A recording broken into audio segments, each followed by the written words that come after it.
자, 이번 시간에는 산업안전보건법을 설명드리도록 하겠습니다. 개정된 거 2020년 그 1월 20일부터 적용하고 있는 산업안전보건법을 좀 설명을 좀 드리도록 하겠습니다. 자, 산업안전보건법이 기존에 75조까지였나요? 거기에서 172조까지 이제 확대가 됐는데, 자, 요거를 하나씩 좀 설명을 좀 드리도록 하겠습니다. 자, 1장 총칙부터 좀 말씀을 드릴게요.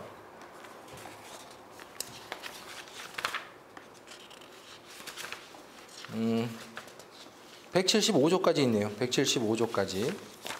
자, 12장 벌칙 1장 총칙부터 벌칙 175조까지 있다.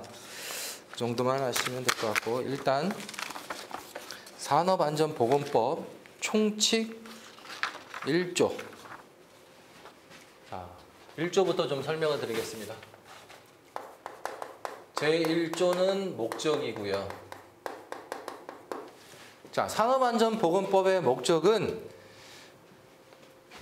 산업안전보건법은요, 근로자의 안전을 가장 우선시합니다. 자, 근로자가 이제 2020년부터 노무를 제공하는 자로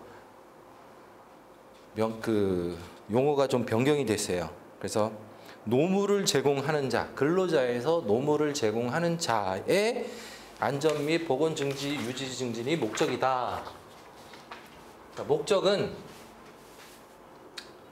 노무를 제공하는 자,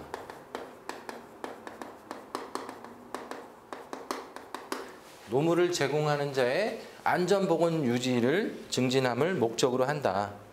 진짜 뭐 기준 확립, 책임 소재 명확. 자, 여기 나오는데요. 자, 목적이 세 가지가 있습니다. 자, 피라미드로 뭐 이렇게 그려가지고요. 자, 요게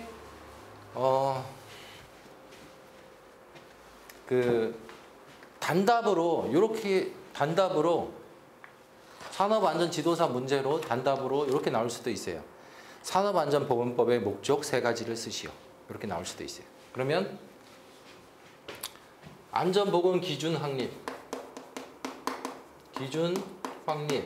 그리고 책임 소재 명확화, 쾌적한 환경 조성.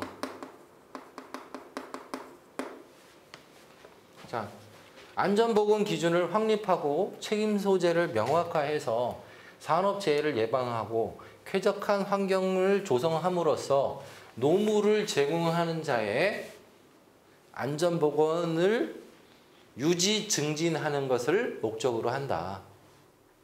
자, 이게 목적이고요.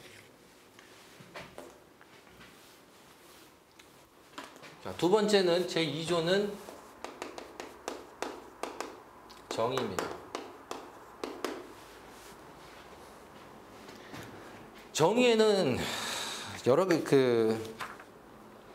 13가지를 정의를 해놨는데요.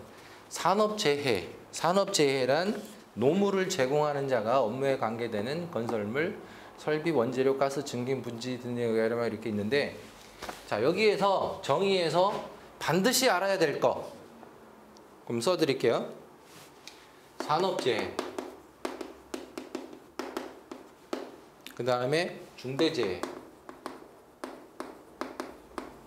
그리고 근로자는 이제 노무를 제공하는 자, 그 다음에 근로자 사업자 이런 거 쭉 빼고, 그 다음에 여기서 안전보건 진단,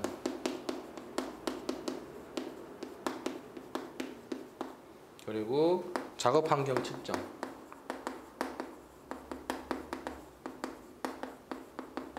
자, 이 네 가지는 반드시 정확하게 여기 법에 쓰여져 있는 대로, 법에 이렇게 쓰여져 있는 대로 정확하게 다 암기를 하셔야 돼요. 자, 이 암기를 하면 왜 좋으냐? 정확하게 표현을 하게 되면 점수를 가점을 받을 수 있어요. 자, 그렇기 때문에 점수를 받는 측면에서 요것들은 정확하게 쓸 필요가 있다. 자, 그리고 여기서 이제 또 중요한 게 중대재해가 나오죠. 중대재해. 자, 중대재해에 대해서 좀 설명을 드리도록 하겠습니다. 자, 중대재해는 세 가지가 있는데 사망 1명. 자, 이것도 피라미드로 보통 표현을 해요. 이렇게 사망 1명, 3개월 이상 요양 2명, 그 다음에 동시에 질환이나 부상이 10명 이상인 경우, 사망 1명 또는 3개월 요양 2명, 동시질환이 동시에 질환에 걸리거나 아니면 부상을 당한 경우 10명, 그 부상을 당한 자가 10명 이상인 경우는 중대재해라고 한다. 그러면 중대재해는 일반 산업재해와 어떻게 틀리냐면, 일단 중대재해가 이렇게 해서 발생이 되면 작업이 중지가 돼요.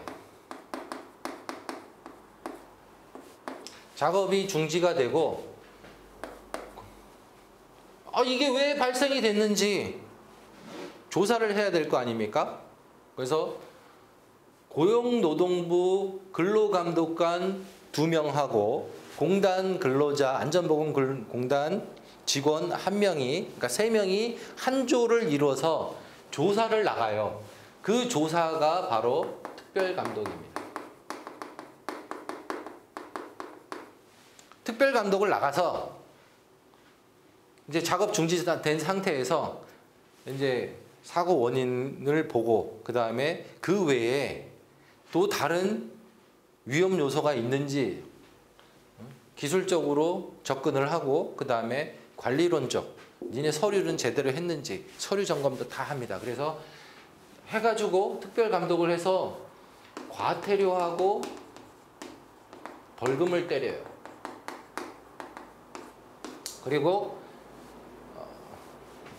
작업중지 명령서, 그러니까 작업중지를 이제 시켜놓고 특별감독 나오면서 작업중지 명령서와 그 다음에 둘 중에 하나인데, 안전보건 진단을 명령을 하든지 아니면 그냥 안전보건 개선 계획을 하든지, 안전보건 개선 계획서 두 가지 명령을 내립니다. 그럼 안전보건 진단을 하든지 아니면 안전보건 개선 계획을 해야 돼요. 그러면 이걸 해서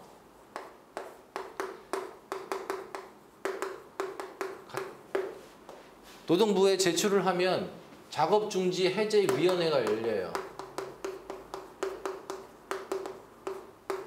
작업중지 해제위원회가 열려서 이제 그 OK가 되면 다시 작업 재개가 됩니다. 자, 요게 짧으면 1달이고요. 길면 2달이 걸려요. 그러면 건설 현장에서 1달을 쉬잖아요. 그러면 그냥 1달을 쉬었네가 아니라 건설 현장에서는 어마어마한 타격이 붙어요. 왜 그러냐면, 자, 일단 생각을 해봅시다. 이렇게 이제 자, 이런 건물을 짓고 있었는데 요 위에서 작업하다가 똑 떨어져 갖고 사람이 1명 죽었습니다. 자, 어쨌든 중대재해가 발생이 됐어요.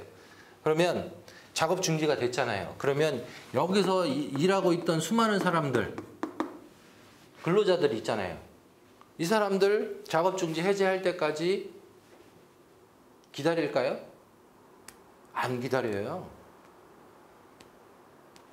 다 다른 현장에 뿔뿔이 흩어집니다. 그러면 이제 작업이 재개가 됐잖아요. 그러면 작업이 되기 전에 이제 팀들 이제 새로 맞춰야 돼요. 새로. 이 전에 일했던 사람들은 또 다른 현장에 갔던 사람들은 다시 안 와. 왜? 그 현장에 이제 또 그 딱 세팅이 돼 있기 때문에 중간에 또 못 빠져나와요. 그래서 새로 팀을 꾸려야 돼. 그게 엄청나게 어려운 겁니다. 그래서 현장이 작업 중지가 되면은 그 한 달 그 작업 중지된 만큼의 손해를 보는 게 아니라 따따블로 손해를 봐요. 이런 측면에서 피해를 보는 거죠. 그러니까 중대재해가 발생이 되면 그 사망한 근로자 아니면 요런 다친 근로자들이 가장 직접적인 피해를 받지만 다른 근로자들도 여기 자기가 작업하고 있는 현장에 그 현장에 작업이 중지됨으로써 다른 일자리를 알아봐야 되고 그리고 서류적인 문제로 과태료를 맞을 수도 있고 아니면 그 벌금을 맞을 수도 있습니다. 그 현장의 안전조치가 미흡한 점에 대해서 벌금을 받을 수도 있어요. 그래서 현장에는 중대재해가 발생이 되면 그 직접적으로 재해를 입은 사람 말고도 다른 근로자들까지 전부 다 간접적인 피해를 보게 된다는 거 알고 계시면 현장 관리하는 데 좀 도움이 될 것 같습니다. 자, 그 다음에 또 하나 또 알고 있으면 또 좋은 게 있는데 중대 산업사고가 있어요. 중대 산업사고. 자, 이거 산업안전보건법에서는 중대재해잖아요. 근데 건진법이 있어요. 건설기술진흥법. 건진법에서는 중대 산업사고라고 해가지고 좀 이제 요게 그 중대재해와 조금 달라요. 요거는 시험에는 안 나오는데 그냥 상식적으로 알아두시라고 제가 알려드리는 겁니다. 요거는 3명 이상 사망하거나 그리고 10명 이상 부상. 자, 요건 똑같죠? 그리고 시설물이 붕괴나 전도되는 경우. 자, 요거를 중대산업사고라고 해서 자, 요 중대산업사고가 생기면 이제 요것도 마찬가지로 국토부에서 나와서 점검을 하고 그리고 상당히 곤란하게 됩니다. 중대재해보다 훨씬 더 큰 재해죠. 자, 요게 어떤 경우냐면 이천 화재 사고를 생각하시면 될 것 같아요. 이천 화재 사고 같은 경우는 38명이나 죽은 아주 대형 사고죠. 대형 사고.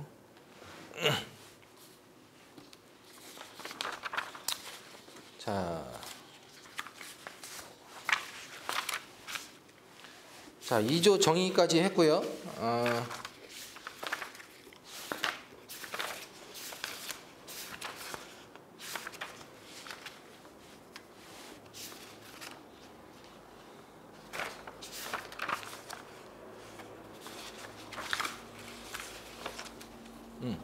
자, 3조. 제3조는 적용 범위입니다. 어디까지 적용할 거냐? 산업안전보건법을 어디까지 적용할 거냐? 그거를 나타내는 건데요. 자, 산업안전보건법은 거의 모든 공정에 다 적용을 하는데 이제 예외가 있어요. 그 예외만 좀 아시면 될 것 같아요. 모든 사업에 적용을 하는데 여기 써져 있어요. 모든 사업에 적용하는데 예외 사업장이 있다. 그 예외 사업장은 뭐냐면 이제 광산안전법, 이제 광산 근로자 같은 경우는 광산안전법에 되어 있고요. 그 다음에 원자력 발전소는 원자력안전법, 그리고 항공기는 항공안전법. 그 다음에 그 선박법은 뭐 이렇게 다 이런 것들은 이제 따로 법에 적용을 그 산업안전보건법을 적용을 그 일부를 제외하는 거예요. 전체를 하는 게 아니라 일부예요. 일부. 자, 그래서 뭐 요런 게 있다 정도로만 알면 될 것 같습니다.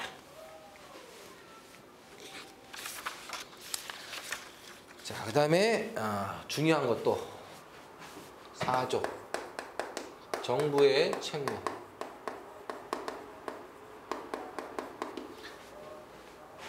4조 정부의 책무는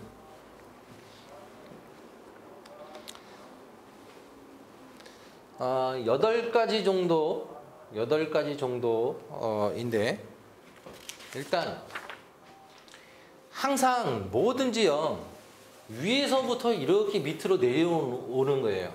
위에서부터 밑으로. 자, 위에서부터 뭐 내려온다는 게 어떤 거냐면 일단 1번이 정책을 수립해야 돼요. 그렇죠? 가장 간단한 거잖아요. 생각해보면 정책부터 먼저 우리가 안전보건 정책을 어떻게 할 건지 전략을 짜고 그 밑으로 전술이 이렇게 내려오는 거죠. 그래서 가장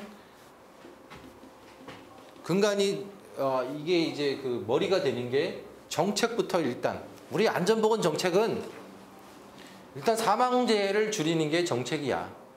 사망재해 감 50% 줄이기가 일단 정책이 되겠죠. 이런 정책.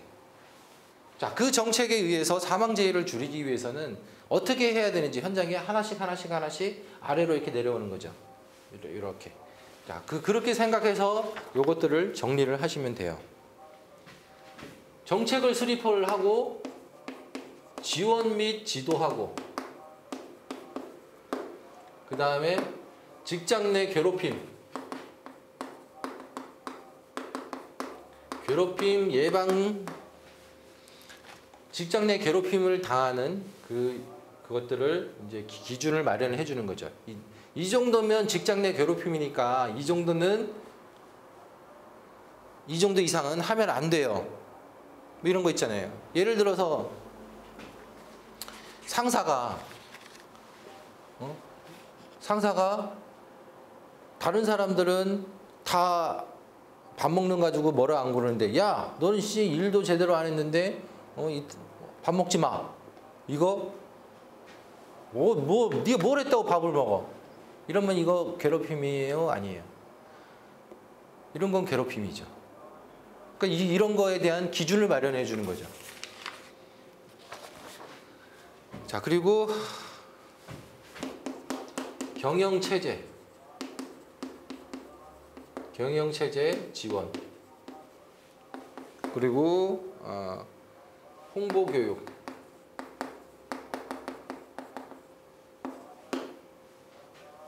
그 다음에 연구개발 통계 유지관리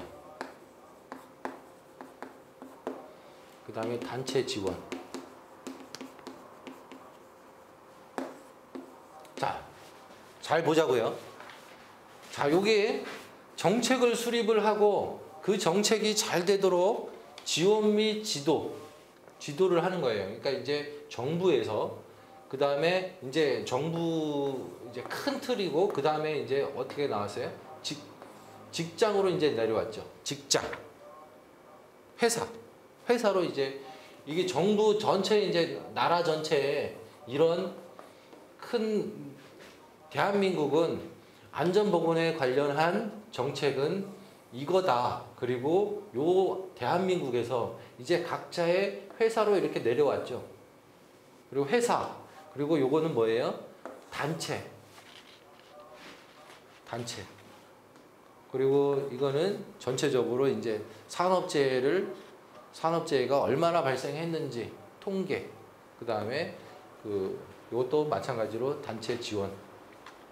그러니까 아주 큰 거에서 밑으로 하나씩 이렇게 사무실, 회사, 그 다음에 여기 이제 단체, 조그만 그거보다 회사보다 작은 단체, 그리고 이제 이거는 다시 그 통계 뭐 이렇게 지원까지 이런 식으로 큰 데서 이렇게 내려온다라는 거. 그걸 머릿속에 두고요. 이거를 앞글자만 따가지고 외우셔도 좋고요. 앞글자만 따서 외워도 좋고, 아니면 그냥 이런 식으로 그 크게 그려서 이런 식으로 내려오는구나 해가지고 외우셔도 좋습니다. 그거는 본인이 판단에 의해서 만드시면 돼요. 그리고 이거는 제가 만든 게 없어서 이거는 말씀을 안 드리도록 하겠습니다. 자, 그 다음에 5조는 사업주의 의무예요.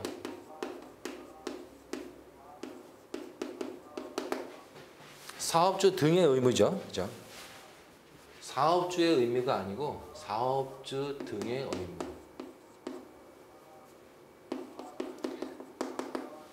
자, 이게 사업주 등의 의무라고 예전에는 사업주의 의무였는데 이게 내용이 조금 바뀌었습니다. 사업주 등의 의무.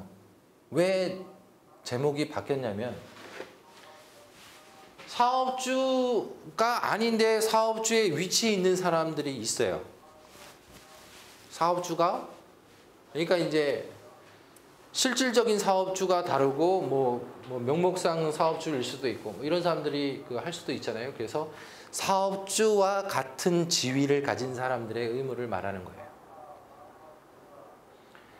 그 사람들이 뭘 해야 되냐면 크게 세 가지를 합니다. 첫째는 산재 예방 기준. 두 번째, 작업 환경을 조성하고 근로 조건을 개선하는 것. 세 번째는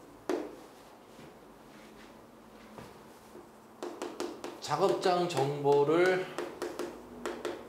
근로자에게 제공한다. 자, 이게 의무예요.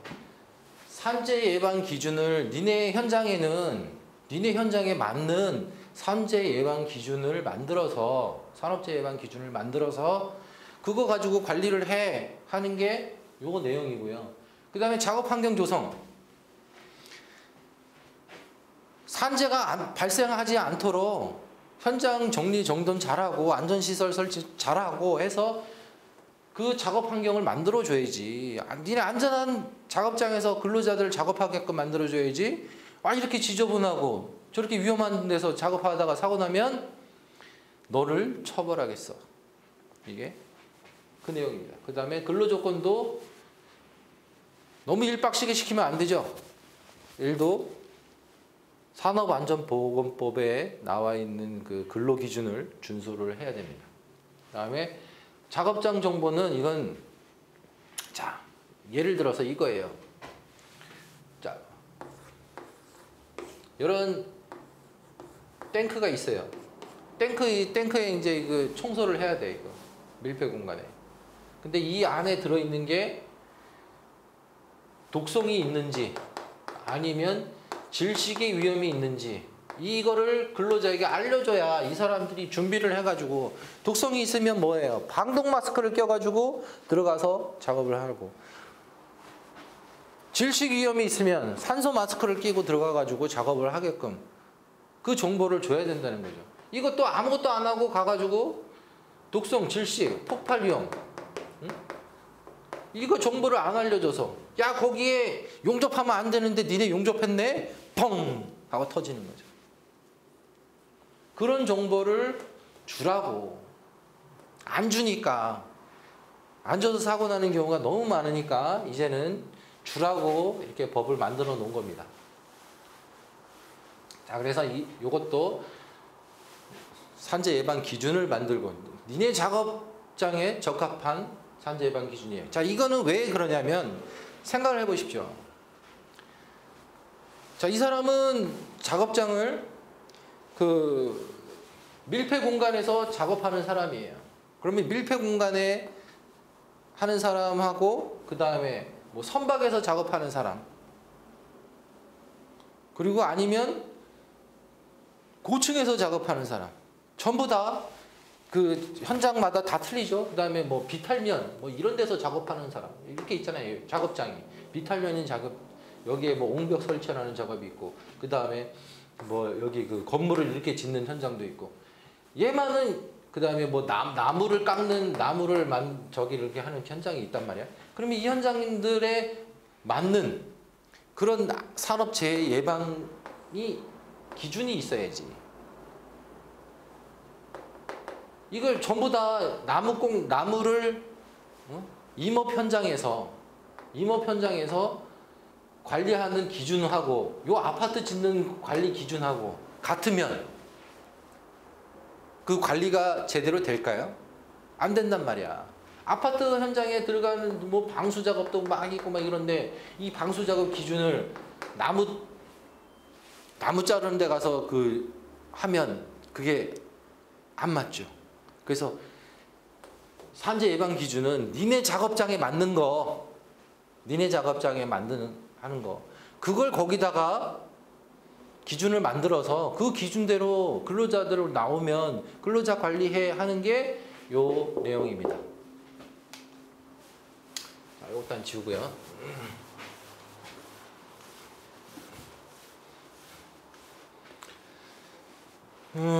그 다음에 이제 6조.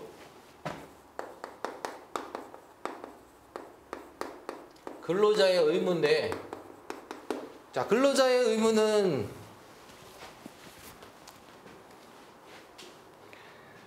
간단합니다. 사업주가 정한 산업재해 예방 기준을 준수를 하면 돼요. 그리고 무슨 뭐 이제 근로감독관, 공단 등 뭐 이렇게 뭐 여기 써놨는데 이 사람들이 실시하는 산업재해 예방에 관한 조치를 뭐 해야 된다는데, 일단 중요한 거는요, 근로자는 산업재해 예방 기준을 준수를 하고 그리고 안전 조치를 따라야 한다. 그렇게 생각하시면 될 것 같습니다.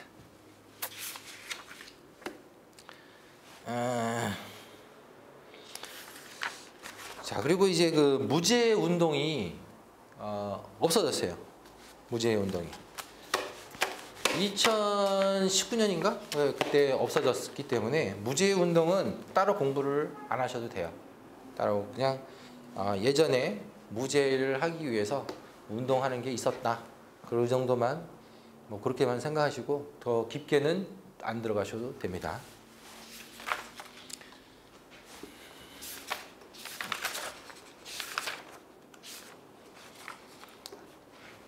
자, 그다음에 7조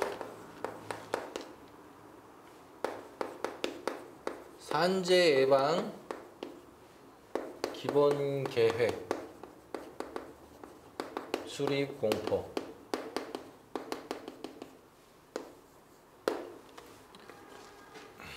협조 요청.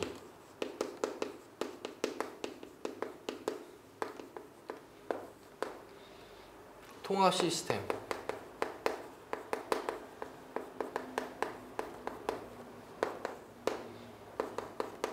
산업재해 발생 건수. 자.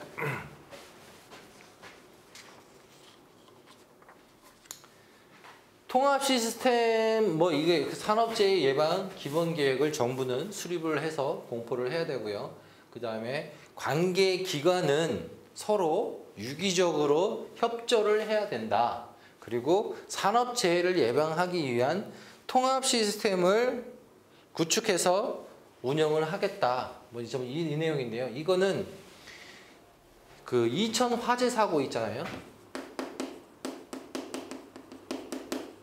자, 이천 화재 사고 이후로 지금 대격변의 시기가 왔는데 크게 두 가지예요. 이게 건설안전특별법이 생깁니다.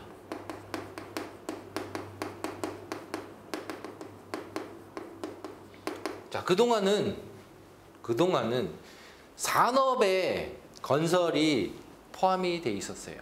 그래갖고 산업 정책으로 건설까지 이 관리를 했는데 건설에서 사고가 너무 많이 발생이 되는 거야. 이렇게 발생이 되니까 어떻게 해요? 관리를 해야겠다. 아니 사람이 너무 많이 죽는데 이거 적당히 관리를 하려고 그랬더니 안 되겠네. 이거 후드려 패서 관리를 하든가 해야지 해가지고 만드는 게 건설안전특별법입니다. 자, 요거는 나오게 되면 이제 아직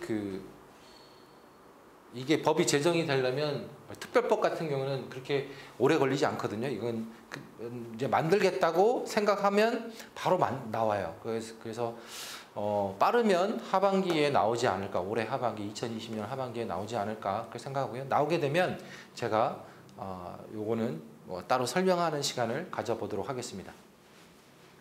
자, 일단 건설안전특별법이 생기고요. 그 다음에 이게 50억 이상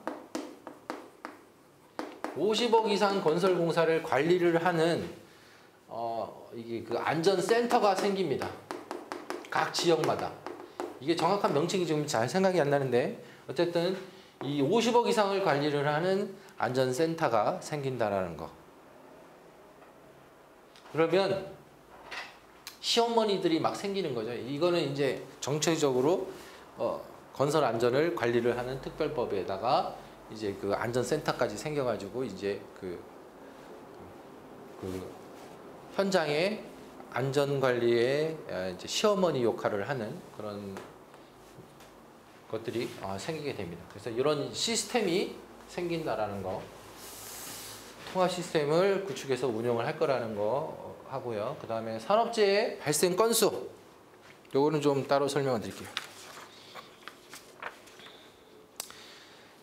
산업재해 발생 건수 등을 공표를 해야, 산업재해 발생 건수를 공표를 하는데 언제 하냐면요. 매년 7월 1일 날 해요. 7월 1일 날 산업재해 발생 건수 하고요. 그 다음에 어느 회사가 산업재해가 많았는지 그 현장들, 그 회사들을 다 공표를 합니다. 이때 건수, 그러니까 산업재해 건수, 그러니까 통계죠, 통계. 그러니까 지금 2020년을 예를 들게요. 2020년 7월 1일 날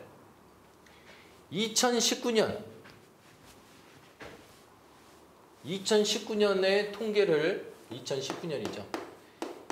2019년 동안, 그러니까 2019년 1월부터 12월에 재해 건수, 재해 통계를 7월 1일 날 발표를 합니다. 그래서 재해 건수, 그리고 재해 사업장, 환산 재해율, 사망 만인율 이런 것들을 발표를 해서 산업 재해가 높은 회사는 반성을 해라. 그리고 재해가 낮은 현장들은 이득을 좀 주죠. 어떤 이득을 주냐? 뭐 자율안전 컨설팅을 한다든지 아니면 뭐 이제 다른 유해위험 방지계획에서 자체 심사를 할 수 있게 해준다든지, 재해가 낮으면 그 낮은 만큼의 이익을 줍니다. 그리고 입찰 볼 때도 재해율이 낮은 경우 가점을 줘요. 그런 이득을 줍니다. 근데 높은 현장들은 어떻게 돼요? 높은 현장들은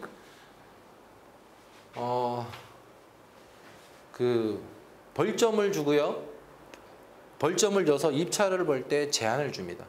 니네는 현장 사고가 많이 났기 때문에 다음번 현장도 사고 낼 가능성이 매우 커. 그렇기 때문에 정부 입찰할 때 니들은 점수를 깎겠어 하는 그런 벌점을 주게 되는 겁니다. 자, 공표 대상 사업장을 여기서 좀 알려드릴게요. 산업재해가 발생이 돼서 이제 재해가 발생이 돼서 그 재해가 발생이 돼서 그거를 이제 공표대상 사업장, 그거를 이제 공표를 하게 되는 사업장을 말하는데, 이 사업장은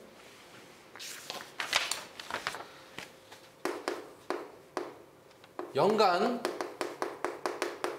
중대재해 2명 이상이다. 그 다음에 사망 만인율 평균 이상.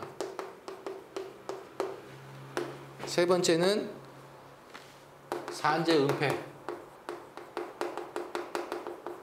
네 번째는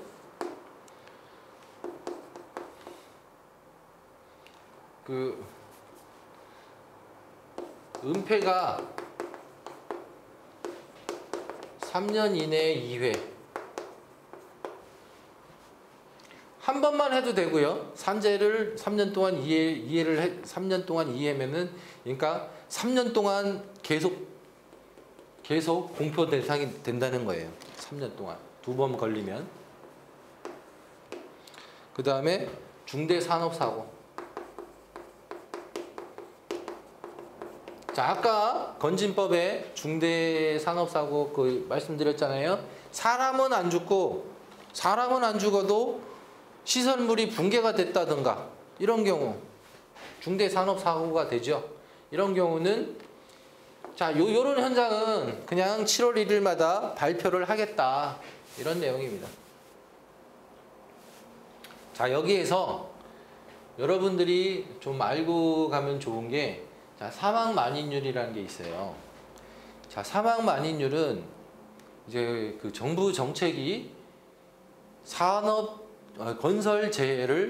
건설재해 사망 사고를 50% 줄이기 운동을 하면서 환산재해율에서 사망 만인율로 바뀌었어요. 환산재해율은 산재 사고가, 산업재해 사고가 건당 한 건인데 사망 사고는 5건으로 보는 거예요. 그러면 산재 한 건, 중대재해 한 건, 이렇게 해서 사망 사고 한 건이면은 계산을 하면 6건이 되는 거죠. 원래 건수로는 2건인데 사망치에 대해서 가중치를 부여하는 게 환산재해율이란 말이에요. 그래서 그 환산재해율로 우리가 그동안 그 건설 현장에 대해서 재해율을 관리를 했었어요. 근데 그러다 보니까 어떤 문제가 발생이 되냐면 산재를 은폐를 하는 거야. 환산재해율 낮추려고. 아니, 그 산재를 낮춰서, 그러니까 산재를 은폐를 해서 그냥 공상 처리를 하는 거죠. 그냥 공상 처리. 공상 처리라고 하는 거는 이제 그 산업재해 사실을 알리지를 않고 몰래 조용히 치료를 받는 거를 공상 처리를 한다고 해요. 그러니까 회사에서 요양금이랑 병원비를 내주고 그 노동부에다가 산재 보고를 안 하고 치료를 하는 거를 공상 처리라고 한다. 그 공상 처리를 함으로써 이렇게 해서 그 산재를 은폐를 많이 했었어요. 근데 이제 사망 만인율로 이제 그 현장 관리를 하다 보니까 산재가 많이 발생이 되더라도 이게 재해율하고는 이제 크게 재해율 관리를 안 하니까 사망 사고만 없으면 이게 등급이 이제 올라가게 되는 거죠. 그래서 지금 현장들에서는 웬만하면 다 그 산재 처리하고 있어요. 그전에는 산재 처리 안 하려고 근로자들한테 이제 좀 합의금 좀 주면서 사정 해가지고 공상 처리를 했었는데, 지금은 공상 처리 거의 안 하고요. 그냥 바로 산재 처리를 하더라고요. 그래서 이런 게 좀 바뀌었다. 자, 그 다음에 산재 은폐. 산재 은폐는 아까도 말씀드렸듯이, 그러니까 공상 처리가 공상 처리를 하다가 이게 걸리면 산재 은폐가 돼요. 다 그거. 자, 근데 걸리는 이유가 두 가지가 있어요. 왜 걸리냐? 근로감독관이 실사가 나오는 경우가 있고요. 근로감독관하고 그 다음에 근로감독관이 현장 방문을 했는데 이제 그 현장 방문해서 조사를 해보니까 나오는 경우가 있고, 또 두 번째는 어떤 경우가 있냐면 근로자가 신고하는 경우, 이런 경우 많아요. 왜 이런 경우가 발생이 되냐면 근로자가 많이 다쳤어. 근데 처음에 이렇게 보니까 한 2달 정도 요양하면 될 것 같아. 그래가지고 근로자를 살살 꼬셔가지고 이제 그 공상 처리를 유도를 합니다. 그래갖고 공상 처리를 막 하다가 근로자가 이거 장애도 남을 수 있을 것 같고, 이거 어떡하지, 이렇게 그래가지고 저 장애도 남을 수 있을 것 같은데 이거 돈을 좀 더 주시던가 뭐 이러면 회사에서 왜 돈을 더 줘? 그러고 옥신각신 하다가 근로자가 신고하는 경우도 있고요. 근로자가 악용해서 하는 근로자도 많습니다. 자, 어쨌든 산재 은폐가 그래서 이제 산재 은폐를 많이 걸리게 되고요. 지금은 사망 만인율로 하기 때문에, 환산재율이 아니고 사망 만인율로 하기 때문에 많이 없어졌다. 그렇게 생각하시면 될 것 같습니다. 자, 다른 얘기를 또 해보겠습니다.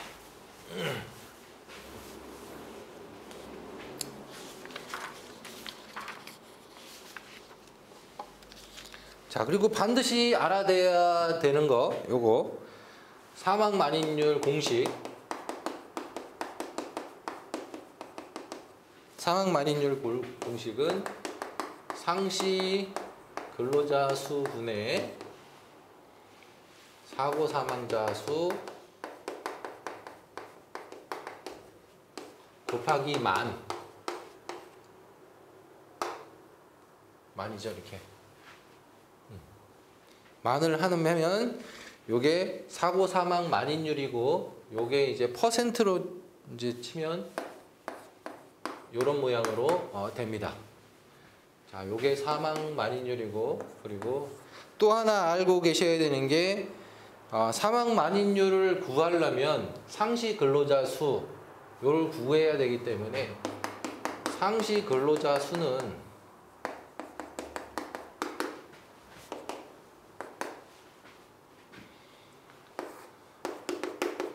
건설업 월 평균 임금 곱하기 12, 12달이니까. 그 다음에 연간 국내 공사 실적액 곱하기 노무 비율. 자, 연간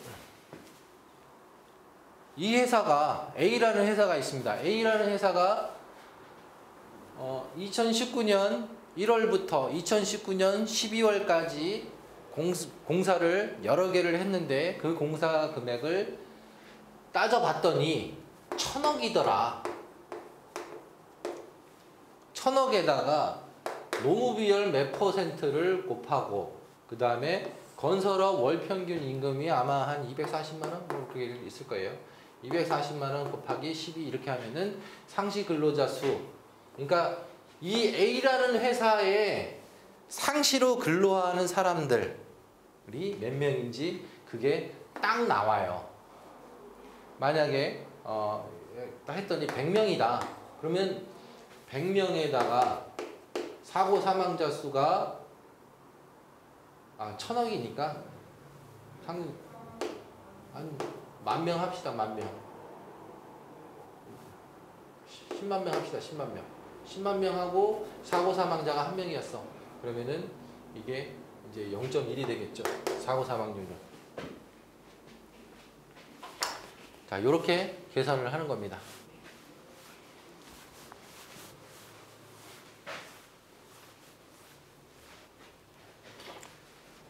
자, 그 다음에 산업재해 발생, 이제 요 건수까지 공표였고요.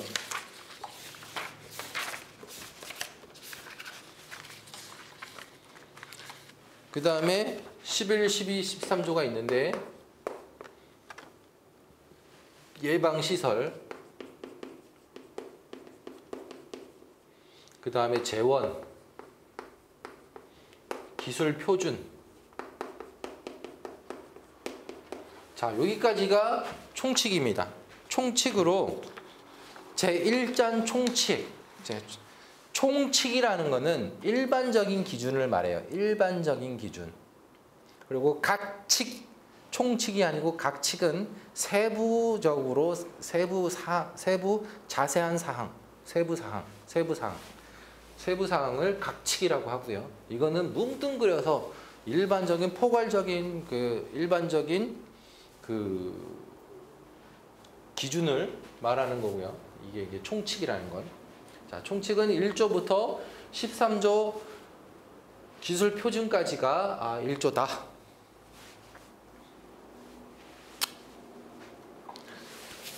자, 그리고 바로 가겠습니다.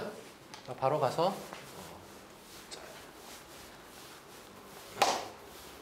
자, 제2장을 해보겠습니다.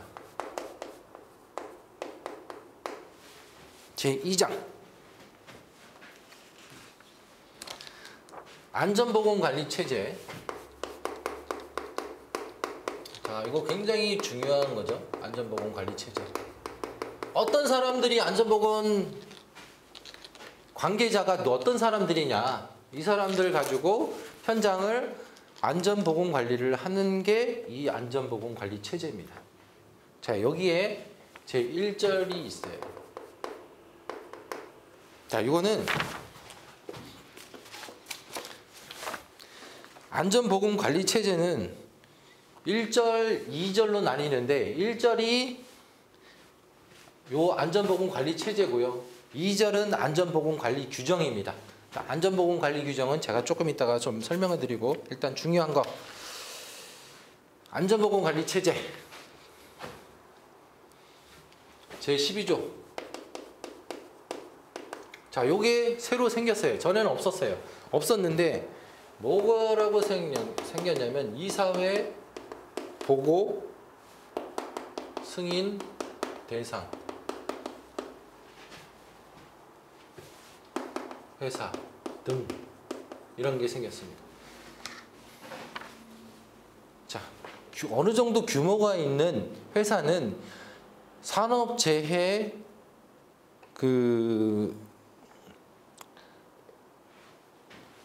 계획, 산재 예방 계획을 수립을 해가지고 이사회에다가 보고하고 승인을 받아라. 이거를 법으로 정했습니다.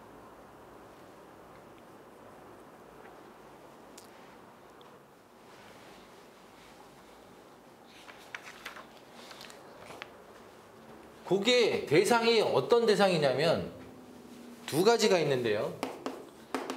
상시 500명 이상. 그리고 두 번째는 시공능력 평가에 1000억 이상, 1000이 이내. 자, 시공능력 평가액이 1000이 이내인 회사는 매년 이사회에 산업재해 예방 계획을 수립을 해가지고 보고를 하고 그것을 승인을 받은 다음에 어떻게 해야 돼요? 서류로 만들어 놔야지 과태료를 안 받는다는 얘기입니다. 계획 수립 내용은 전년도 안전보건 실적 이렇게 있는데 한번 읽어보시고요. 자, 그 다음에 중요한 거.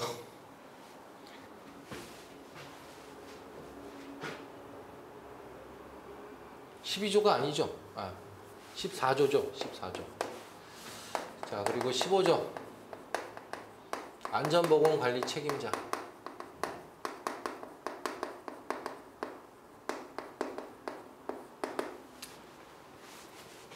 자, 안전보건관리 책임자는 현장 소장이에요. 현장 소장. 현장 소장을 안전보건관리 책임자라고 하는데 이 현장 소장이 두 가지를 내포하고 있어요. 안전보건 총괄 책임자. 총괄 책임자하고 안전보건 관리 책임자가 있어요.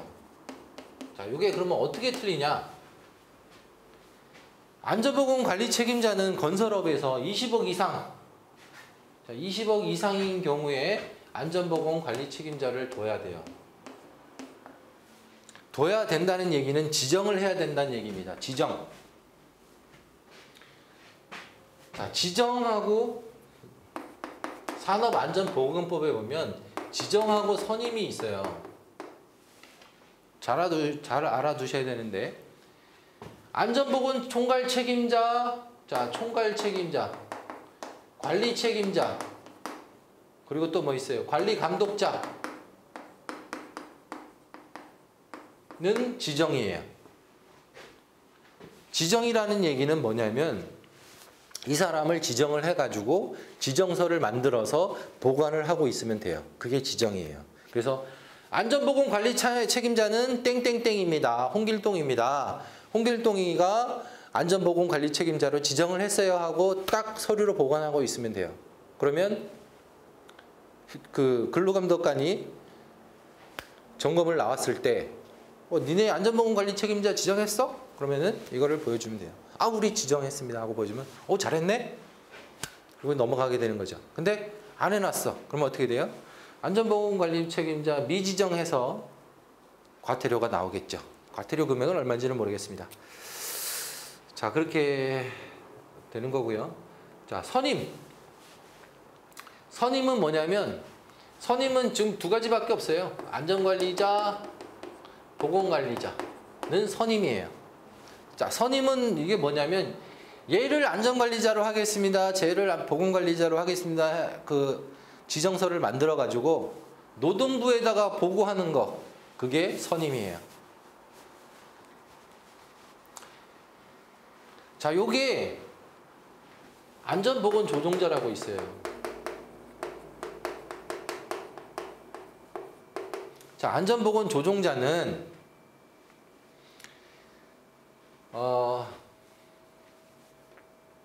한 현장에, 자, 이렇게 한 현장에 둘 이상의 A하고 B가 같이 작업을 해. 보통 이제 전기라든지 정보통신, 조경 이런 거를 분리발주하는 경우들이 있어요. 그러면 분리발주를 할 때 여기 건축하고 있는데 얘네들이 우리는 안전하게 작업하는데 저것들이 매우 위험하게 작업을 하네? 그래서 같은 작업장에 안전보건 조종자를 둬서 발주자가 정하는 거죠. 야, 안전보건 조종자를 둬서 얘랑 작업이 혼재되는 것을 조종해주는 역할을 하는 게 안전보건 조종자입니다. 근데 안전보건 조종자가 지정과 선임이 있어요. 지정은 발주자, 그러니까 공사 감독, 그리고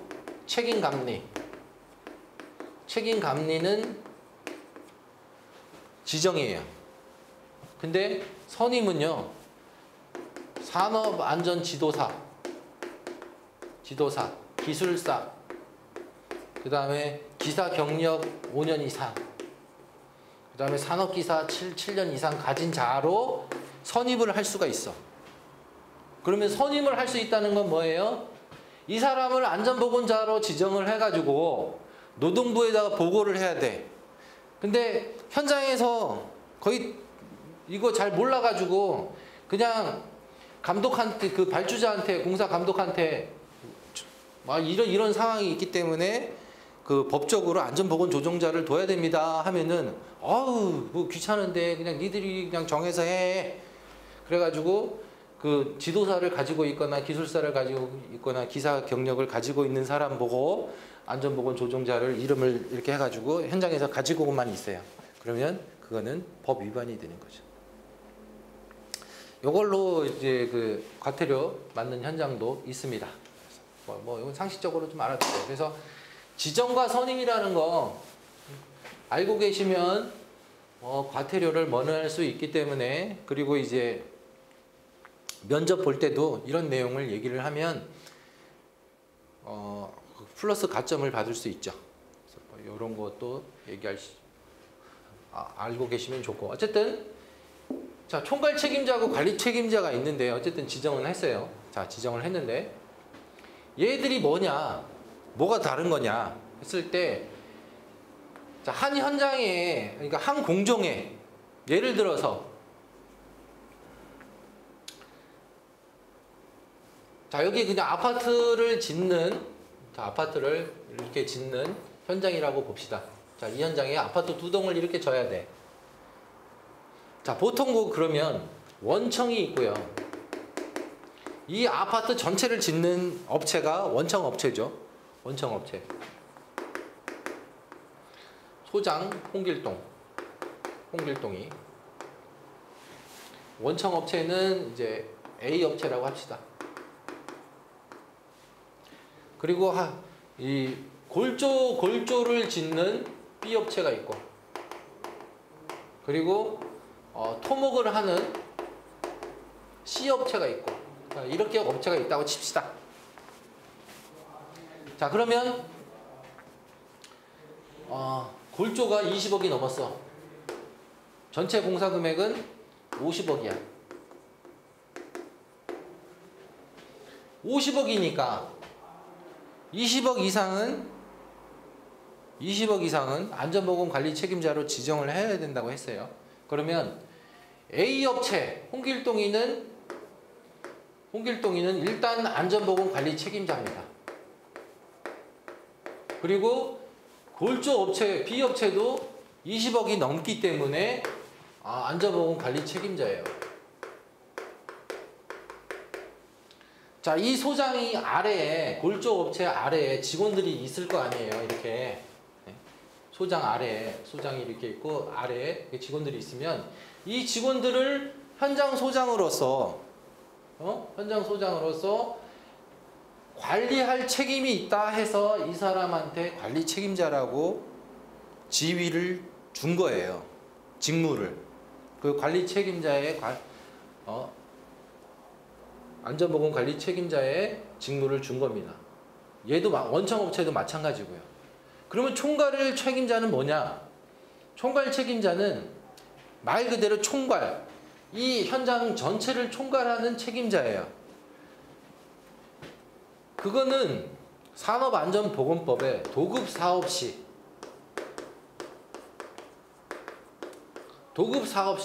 그냥 직영으로 한 회사에서 이걸 전부 다 하면, 하도급 없이 전부 다 하면 그건 그냥 안전보건 총괄 책임자 없이 관리 책임자가 되는데, 이 업체가, 원청업체가 골조, 토목 이렇게 분리를 해서 하도급을 줬잖아요. 그러면 산업안전보건법의 도급 사업 시에 해당이 되기 때문에 총괄 책임자로 지정을 해야 돼요. 자, 이거는 공사 금액에 상관없이 하도급을 주면 안전보건 총괄 책임자가 돼요. 그래서 현장에 안전보건 관리 책임, 그러니까 20억이 안 되더라도 하도급을 준 경우는 안전보건 총괄 책임자를 지정을 해서 가지고 있어야 된다. 자, 이 내용입니다.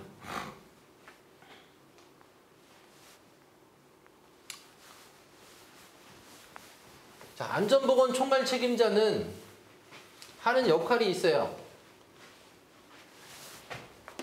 요건 이제 그 외우는 방법이 있는데, 예규, 노환, 건은 원통정.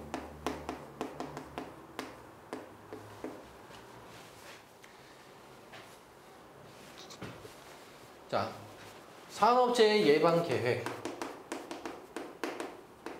그 다음에 안전보건 관리 규정. 안전보건 관리 규정. 작성을 해야 되고, 그 다음에 교가 그 안전보건 교육, 그 다음에 작업 환경, 그 다음에 건강 진단, 그리고 원인 조사, 사고 원인 조사, 통계, 적격품 선정 등의 직무가 있습니다. 자, 이거는 굉장히 중요한데요. 굉장히 중요한 거예요. 이거 기술사 시험 문제도 자주 나오고 산업안전 지도사 예상 문제이기도 하고, 그리고 또 중요한 이유가 하나가 있는데, 이 예규 교환권은 원통적이다. 이게 산업안전보건위원회라고 있어요. 조금 이따가 이제 설명을 드릴 건데, 산업안전보건위원회에서 하는 일이 이거예요. 그러니까 이렇게 산업안전보건위원회 회의에서 이런 것들을 합니다. 그래서 요거 하나 외워두면 산업안전보건위원회까지 할 수 있다. 작성할 수가 있다.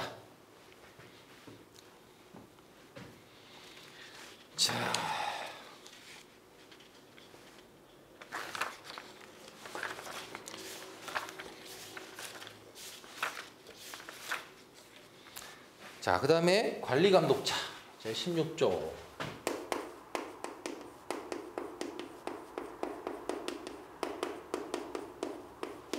자, 관리감독자는 뭐냐면, 관리감독자는 작업을 지시하는 사람을 관리감독자라고 해요.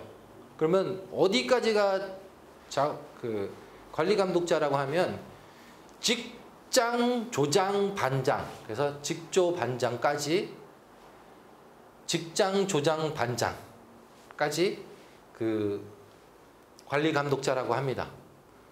작업을 지시하는 직장, 조장, 반장. 이 사람들을 관리감독자라고 하고, 이 사람들이 하는 대표적인 일이 6가지가 있어요. 자, 요것도 알고 있어야 됩니다. 자, 일단 기계기구, 설비, 이상 유무를 확인해야 돼요. 자, 크게 봅시다. 두 번째는 보호구, 그리고 또 방호장치. 방호장치를 점검해야 돼. 세 번째는, 그 다음에 산업재해 보고하고 응급조치를 해야 돼. 네 번째, 정리정돈하고요. 그 다음에 통로 확보. 그 다음에 5번째는 협조. 협조를 하는데 어떤 협조를 하냐면, 지도 조언을 해주는 사람이 있어요. 지도 조언에 대한 협조. 지도 조언을 누가 해주냐면 산업보건위, 안전관리자, 보건관리자, 그 다음에 안전보건관리 책임자, 안전보건관리 담당자입니다. 안전보건관리 담당자. 이 사람들 거 해주고요. 그 다음에 6번째로는 위험성 평가를 합니다.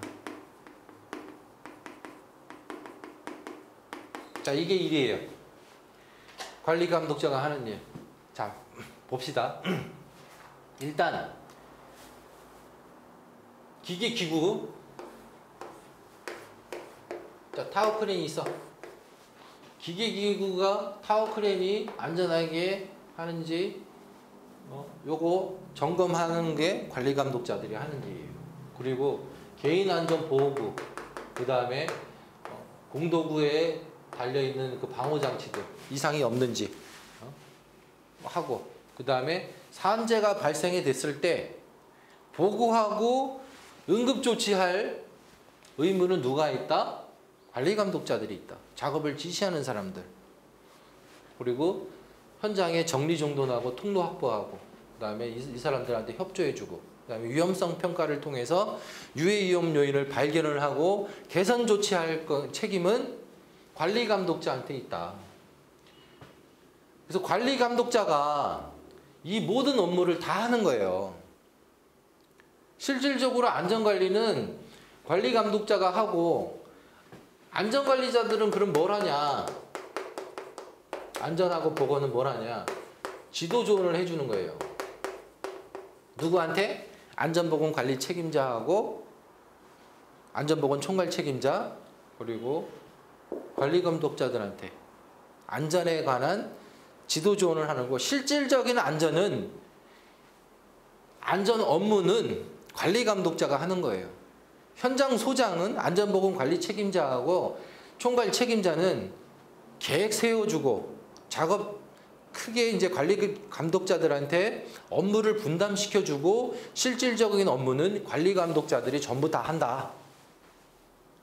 근데 이거를 현장에서는 아직도 많이 오해를 하고 있어요.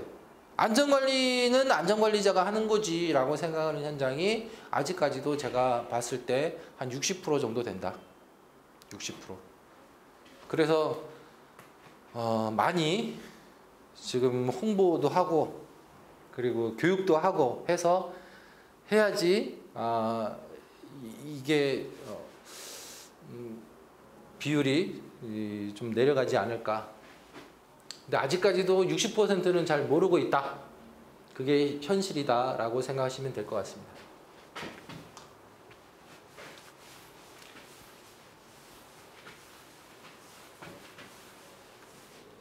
자, 그 다음에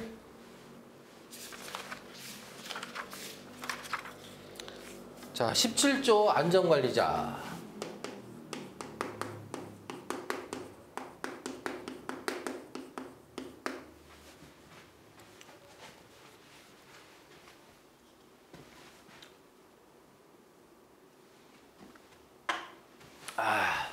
자, 안전관리자는요,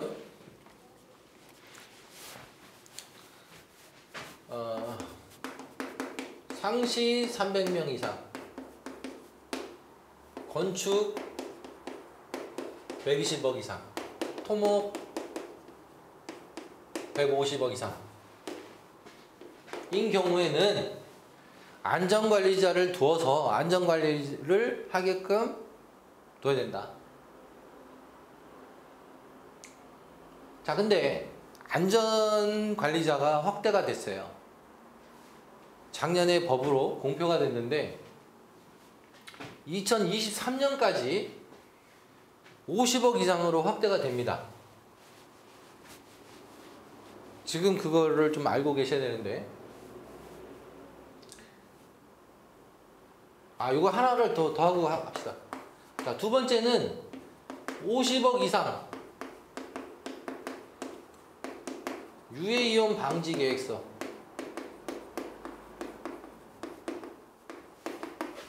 대상공사는 50억 이상 유해이온 방지 계획서 대상공사는 안전관리자를 둬야 돼요. 50억 이상. 자, 요렇게 그 두 개끔 돼 있고, 이제 확대는 2020년에 7월 이후에 100억으로 확대가 되고요. 그 다음에 21년 80억, 22년 60억, 23년 50억으로 확대가 됩니다. 그래서 안전관리자 자격증이 있는 사람들은 그 취업을 많이 하게 될 거예요. 자, 안전관리 그 50억 이상 현장은 어마어마하게 많아요. 정말 많아요. 그 많은 현장에 이제 안전관리자들이 부족해서 요거 뭐 안전관리자들이 이제 부족해가지고 현장들이 그 안전관리자를 못 구해가지고 몸값이 올라가는 게 되지 않을까 그렇게 생각합니다. 자, 요거를 이제 그 일자리를 걱정하는 분들이 계시면 요거 좀 알려줘서 안전관리자 하려면 건설안전기사 있으면 돼요. 건설안전기사 있고 아니면 산업안전기사 아니면 난 기사 자격증이 없어 하는 사람들은 안전보건관리 책임자, 자, 건설업의 안전보건관리 책임자 경력이 10년 이상인 분. 자, 안전보건관리 책임자 경력이 10년 이상인 경우. 자, 이거는 어떻게 하냐면 기술인 협회에 그 현장 대리인으로 신고를 하잖아요. 그 경력이 10년 이상이면은 안전관리자 자격증을 그냥 안전관리 자격을 줘요. 이 없어도 이 사람을 안전관리자로 선임을 해도 돼요, 법적으로. 그래서 요 자격증이 있거나 아니면 안전보건 경력이 10년 이상이면은 안전관리자로 활동을 할 수 있다라는 것을 알려주시면 굳이 자격증을 따지 않아도 안전관리자로 취업을 할 수가 있겠죠.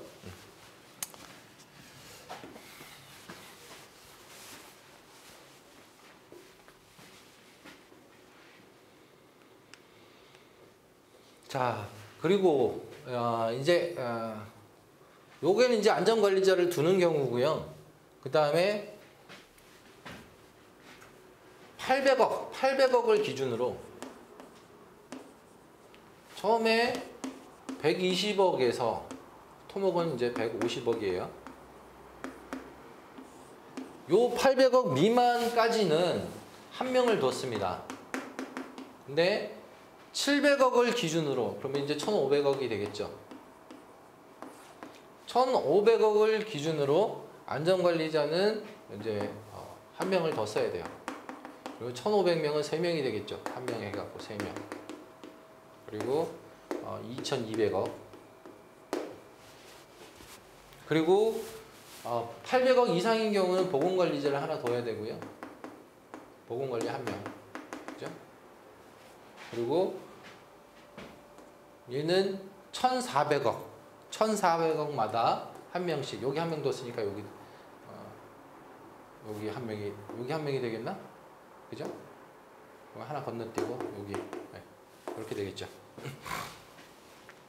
2,200억, 그 다음에 2,900억.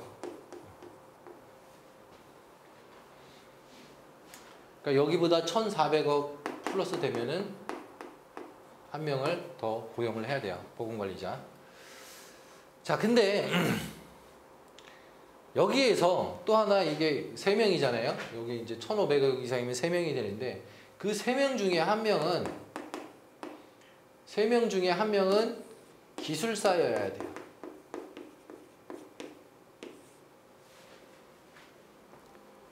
법상. 근데 인정기술사도 됩니다.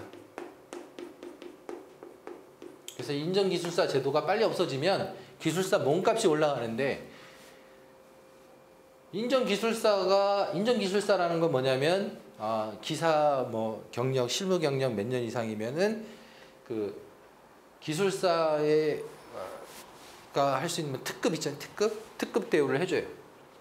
어쨌든 그걸 인정기술사라고 하는데 이 제도가 없어지면 기술사 몸값이 올라간다. 당연히 1,500 이상이면 만약에 진짜 그 기술사를 있어야 된다 그러면 없는 현장들이 많거든요. 기술사 없는 현장들이. 특히 건설안전기술사 없는 현장들이 많기 때문에 건설안전기술사 몸값이 많이 올라가게 되겠죠.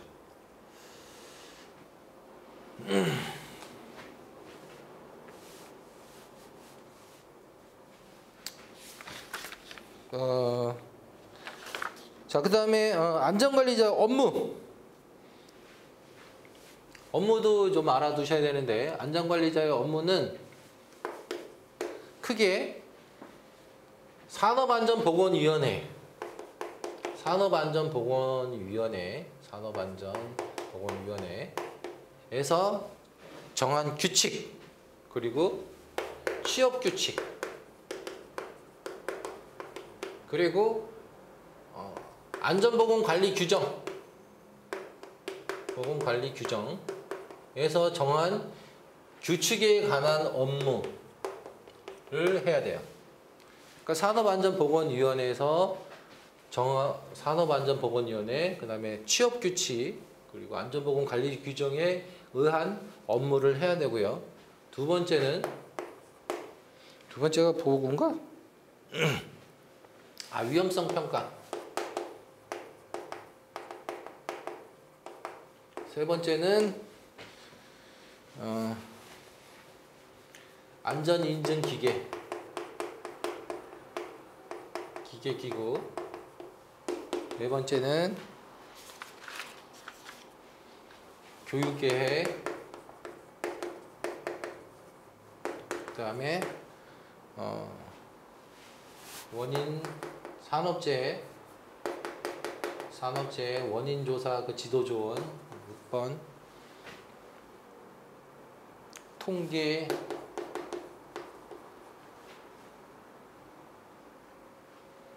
순회점검이 빠졌네요. 여기에 순회점검. 그러니까 5번이 되겠죠. 순회점검 6번, 7번, 8번.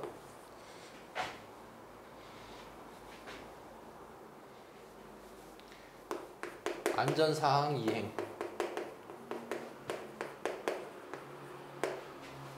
자, 여기에서 업무 이렇게 쭉 있는데 실질적으로 가장 안전관리자들이 현장에서 가장 많이 하는 게 이 교육이에요. 교육을 가장 많이 하고요. 그 다음에 이제 위험성 평가 이제 2주에 한 번씩 하고, 그 다음에 나머지 이런 것들 적합한지 안 한지 그냥 다 요거는 지도조언이에요. 지도조언. 실질적으로 하는 거는 교육할 때 교육은 실제로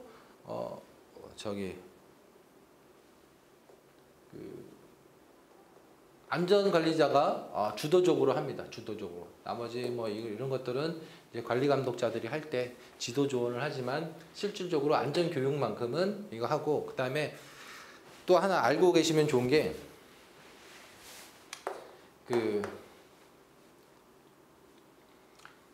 중대재해가 발생이 되면 안전관계자들이 처벌을 받아요. 안전관계자들이. 그 안전관계자들이 처벌을 받을 때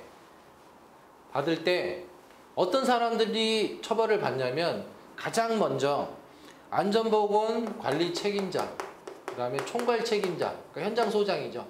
현장 소장이 잘못한 게 있나 확인을 하고, 그러니까 현장 소장이 모든 책임을 거의 다 지죠. 그래서 전적으로. 그래서 가장 먼저 구속이 되고요. 그러니까 이제 입건이 되고, 입건이 된다는 얘기는 검찰의 조사를 받는다는 거예요. 입건이 되고요. 그 다음에 관리감독자들.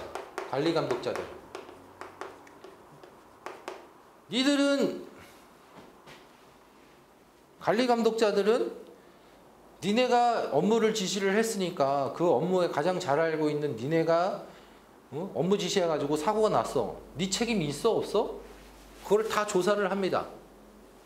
그래갖고 죄가 있으면 관리감독자들이 업무를 태만하게 했다 하면은 마찬가지로 구속까지 될 수 있어요. 보통은 이제 보통은 벌금을 맞지만 거의 현장 소장이 책임을 총대를 메고 이제 법적 책임을 모든 책임을 거의 받고 관리감독자는 벌금 선에서 이제 정리가 되는데, 안전관리자는 법적 책임이 없어요. 왜? 지도조언을 하는 역할이니까. 없어. 근데 처벌받은 경우가 딱 한 번 있었어요. 왜 처벌받았냐면 교육을 안 해서 처벌받은 적이 있습니다. 교육해야 되는데 교육을 안 해가지고 처벌받았어. 자, 요게 안전관리자의 업무였고요. 자, 보건관리자. 자, 18조가 이제 보건관리자인데, 보건관리자는 800억 이상이고 1,400억 이상마다 맞죠? 잘못 알고 있나?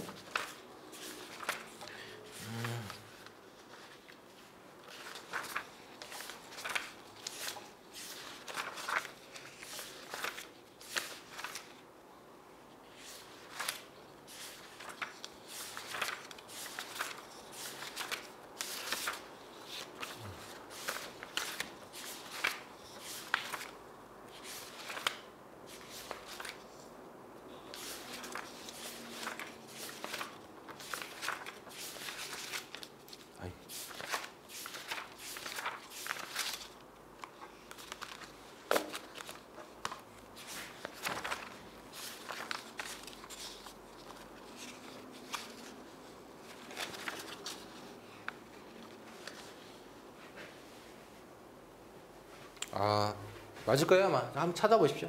잘 모르겠는데 어쨌든 이렇게 하고요. 2200억인가? 이제 헷갈리네.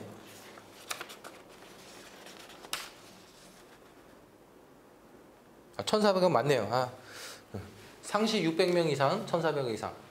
아, 이게 숫자가 가끔 가다가 이게 막 헷갈릴 때가 있어요.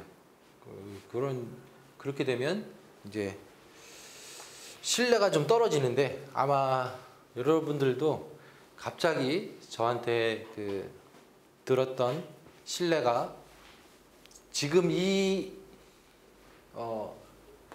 숫자를 헷갈림으로써 신뢰가 이렇게 뚝 떨어지겠죠. 좀 안타까운데. 자, 어쨌든 자, 보건관리자는 뭐 이렇게 되고요.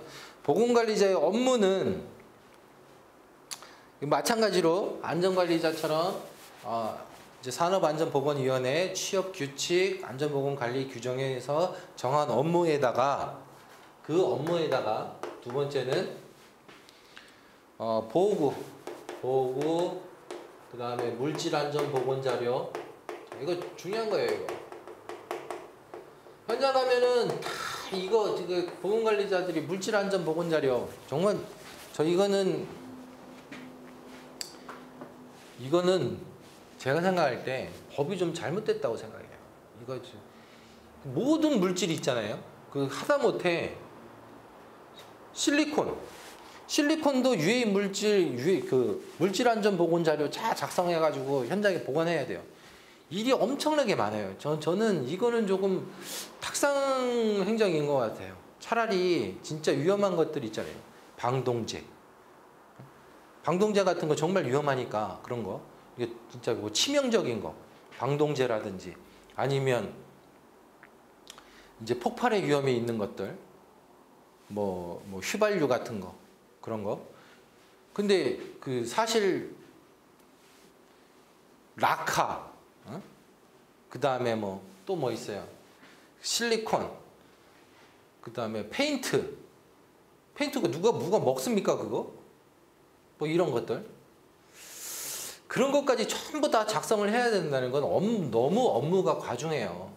그리고 그거 진짜 누가 먹는 것도 아니고. 그리고 이렇게 묻으면 진짜 뭐 이렇게 그런 것들은 빨리 어떻게 할 수가 있잖아요. 근데 이제 방동제라든지 이제 폭발리 위험이 있는 그런 것들은 이제 표시를 해두는 건 좋지만 너무 과도한 명령이 아닌가, 법 체계가 아닌가 그렇게 생각합니다. 자, 어찌 됐든 간에 이 물질안전 보건 자료를 게시를 해야 되고, 그 다음에 위험성 평가도 해야 되고, 또 뭐 있죠? 그 다음에 뭐 의료행위, 뭐 보건, 얘도 이제 보건교육이 제일 중요하죠. 지금 얘가 하는 것 중에 보건교육이 중요하다. 그 다음에 의료행위, 그 다음에 뭐 또 쭉 있는데 의료행위랑 그 다음에 환기와 관련된 것들 뭐 이렇게 쭉 있습니다. 그래서 뭐 한번 보시고요. 그래서 업무가 10가지 정도 되네요. 업무 10가지. 자, 그래서 뭐 보건관리자의 업무를 쓰시오 하면은 요렇게 정리를 좀 하시면 될 것 같고요. 자, 제가 안전관리에서 설명을 좀 안 한 게 있는데 그거를 좀 설명을 좀 하도록 하겠습니다.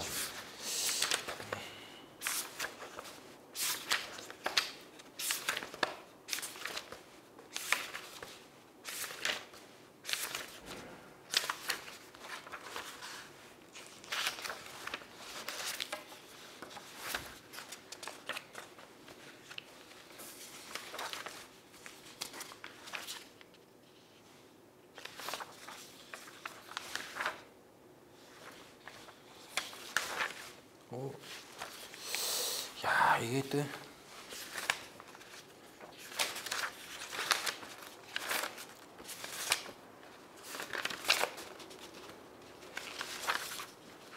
여기 있다.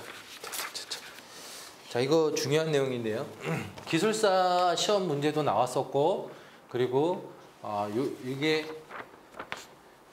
지도사에도 문제가 나올 수가 있습니다. 그래서 예상 문제죠, 예상 문제. 자, 왜 이 문제를 알아야 되냐면, 안전관리자를 증원, 교체, 임명 명령이라는 게 있어요.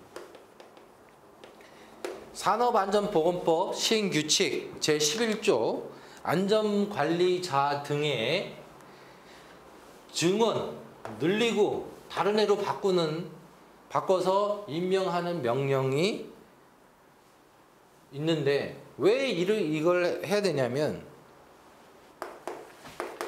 평균 재해율이 2배,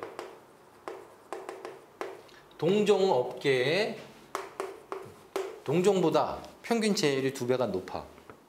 그리고 중대재해가 연간 2건 이상이야. 얘네 미쳤네, 미쳤어.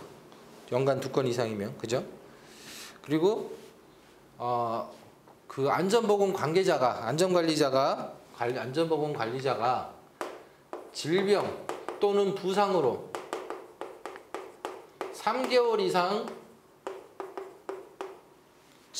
근무를 못하게 될 때, 직무를 수행할 수 없게 될 때, 그리고 마지막으로 네 번째,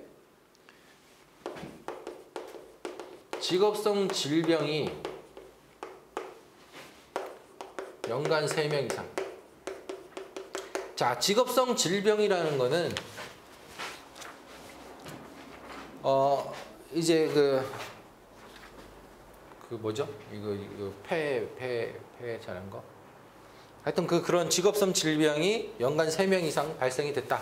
그 현장은 안전관리자를 증언을 해서 이거를 관리를 더 안전관리를 강화를 해가지고 재해율을 낮춰야 된다. 뭐 이런 내용입니다. 그래서 요거 같은 경우는 이제 그 단답형 문제로도 나올 수가 있고요. 그리고 기술사 문제에서도 이 문제 가끔 나옵니다. 가끔. 그래서 안전관리자 증언 교체 임명 대상을 쓰시오. 뭐 이렇게 나오기도 하니까 반드시 알아두셔야 합니다.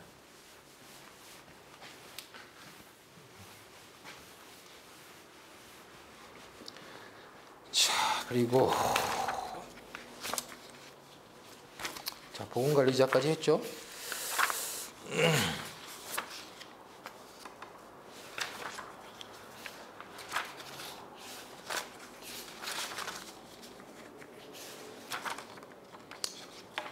자, 그 다음에 19조는요, 안전보건관리 담당자예요.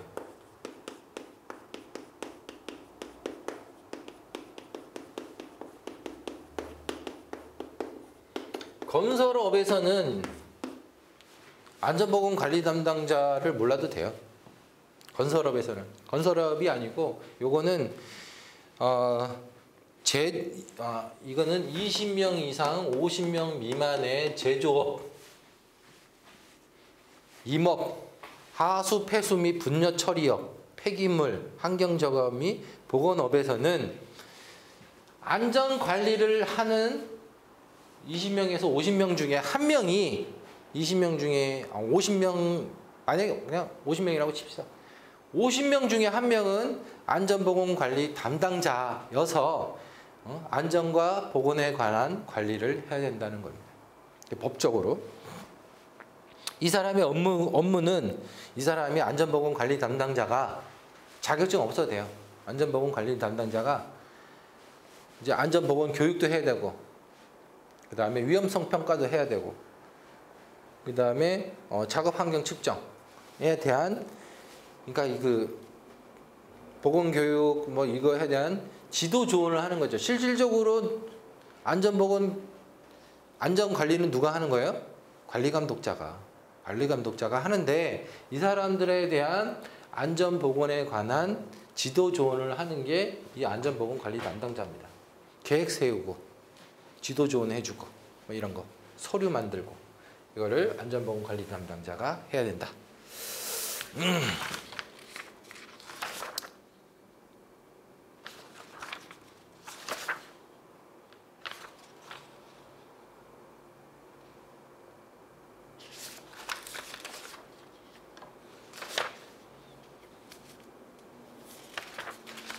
자, 그 다음에 20조가 산업보건이죠. 산업보건이.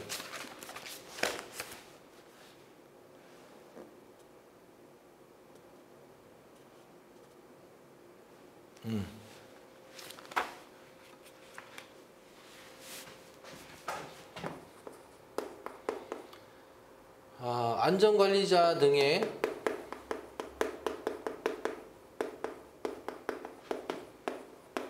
지도 조언이고요. 그 다음에 21조. 21조는 안전관리 전문기관.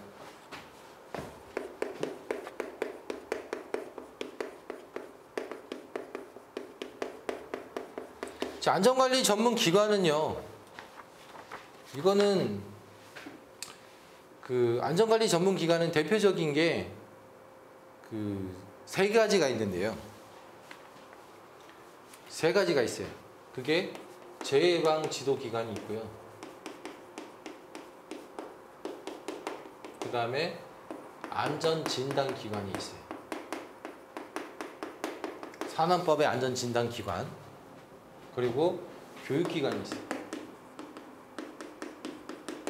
안전교육기관. 자, 크게는 요 세 가지가 있는데 이 세 가지에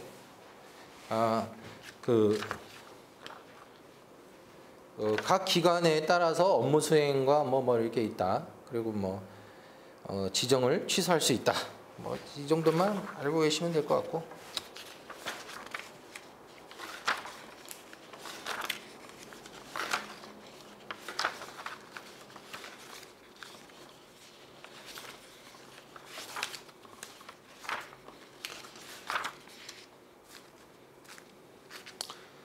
자, 21. 뭐야? 자, 22조가 산업보건이. 이건 별 내용이 없기 때문에 이건 넘어가고요. 23조. 24조. 23조가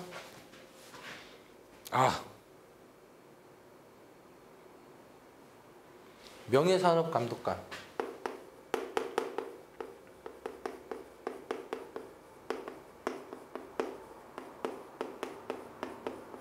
그리고 24조가 산업안전보건위원회.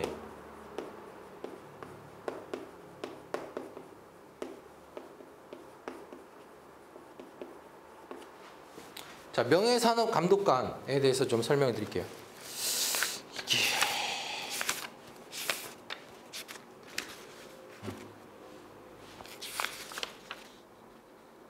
산업보건위는 그 건설업에서는 상관이 없기 때문에 그냥 읽어만 보세요. 읽어만 보고. 자, 명예산업감독관은 이건 중요한 거예요.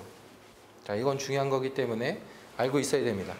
자, 명예산업감독관이 뭐냐면은 현장에 보통 보면은 그 안전의 작업반장님이 있어요. 안전에. 그 작업반장님을 그 산업안전보건위원회에서 결정을 해가지고 위촉을 하는 게 그러니까 산업안전보건위원회에서 추천을 해서 위촉하는 게 명예산업감독관이에요. 자, 명예롭게 산업감독관.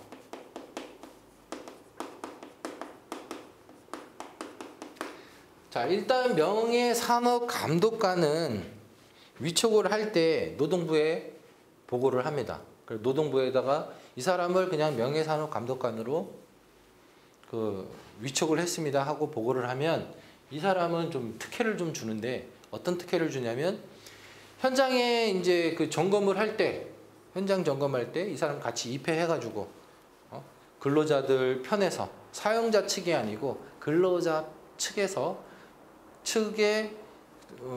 편의를 이 사람이 이제 편의를 도모하도록 그렇게 업무를 그렇게 주죠. 그리고 또 하나 이제 다른 현장에 근로감독관이 그 점검을 갈 때 명예산업감독관 이 사람도 데리고 가가지고 같이 이제 근로자들 입장에서 이제 그 다른 현장들 점검을 해주는 거죠. 이게 근데 실질적으로는 다른 적이랑은 많이는 안 가고요. 그냥 그 현장 자기 현장들에서 그냥 그 명예직이죠. 그냥 명예직으로 그렇게 한다. 그래서 하는 일이 자체 점검 참여,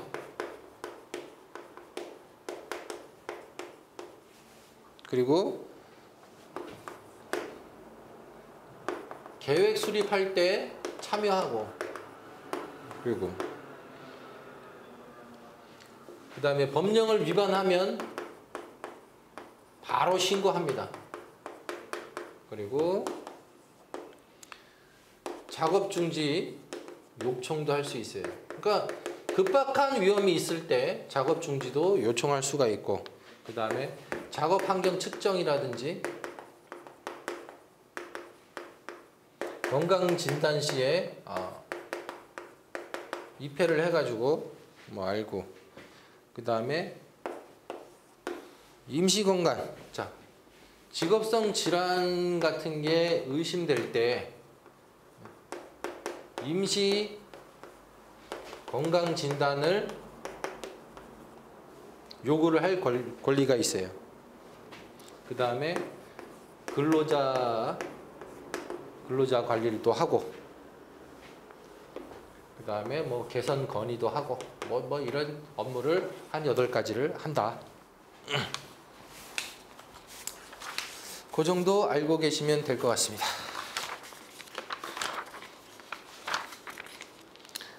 자, 그 다음에 산업안전보건위원회. 자, 이거 굉장히 중요한 거죠.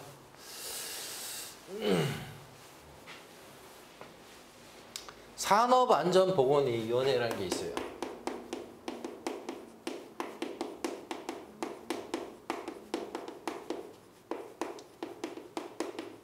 자, 요거는 3개월에 1회를 실시합니다. 자, 분기마다 한 번씩 하는 거죠. 분기마다 한 번씩 해야 되고, 아까 관리감독자가 하는 업무에 그 예규 교환권은 원통적 그거를 그 회의를 합니다. 그거를 정하고요.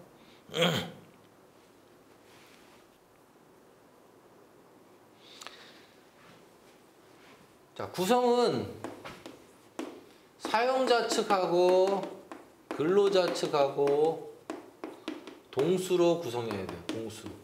자, 이거 정말 중요한 겁니다. 동수로 구성을 해야 된다.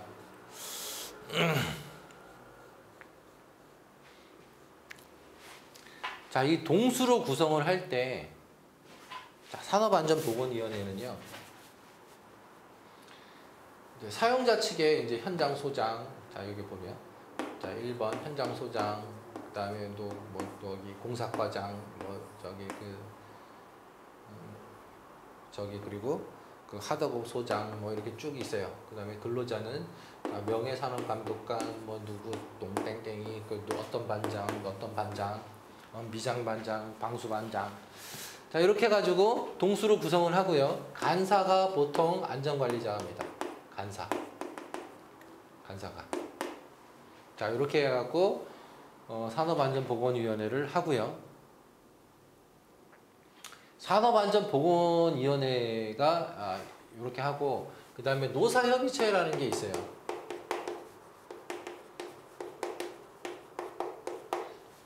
자, 이건 뭐냐면 얘는 2개월에 1회 해요.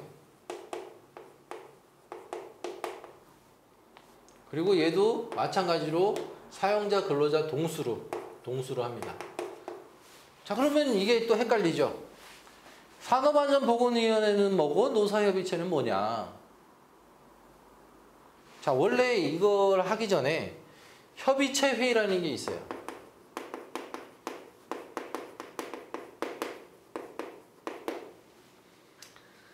협의체 회의는 뭐냐면 한 달에 한 번씩. 자, 요거는 한 달에 한 번. 한 달에 한 번. 도급 사업을 하는 경우에는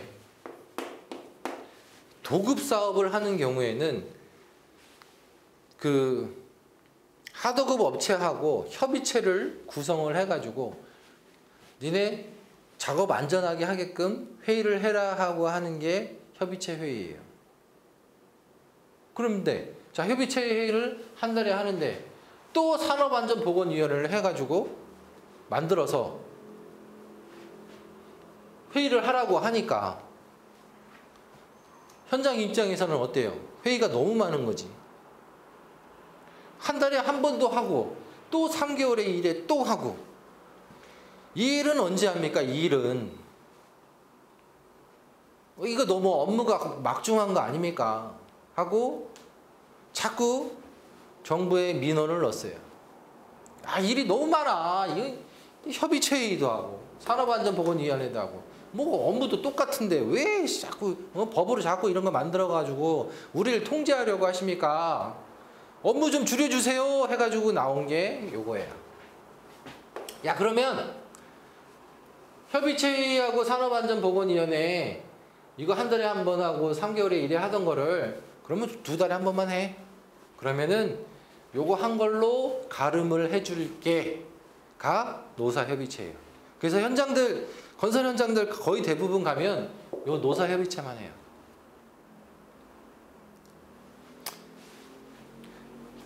그게 이겁니다. 근데 문제가 하나 있어요. 어떤 문제가 있냐면, 자, 이거는 산업안전보건법이에요. 산업안전보건법인데 건진법에 보면 건설기술진흥법에 보면 협의체 회의를 한 달에 한 번씩 해라.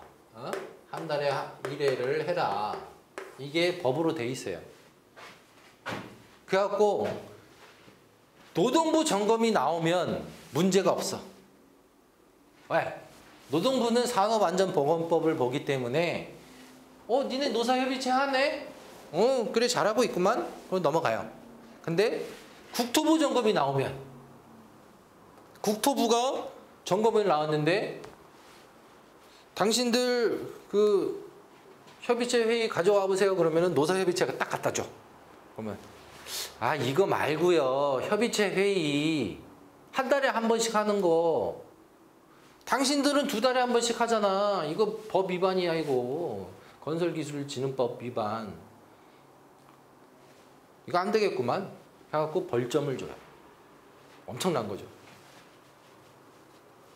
자, 벌점은 과태료는 돈 내면 돼요. 근데 벌점은 입찰에 제한이 생기죠. 입찰에 불이익이 생기잖아.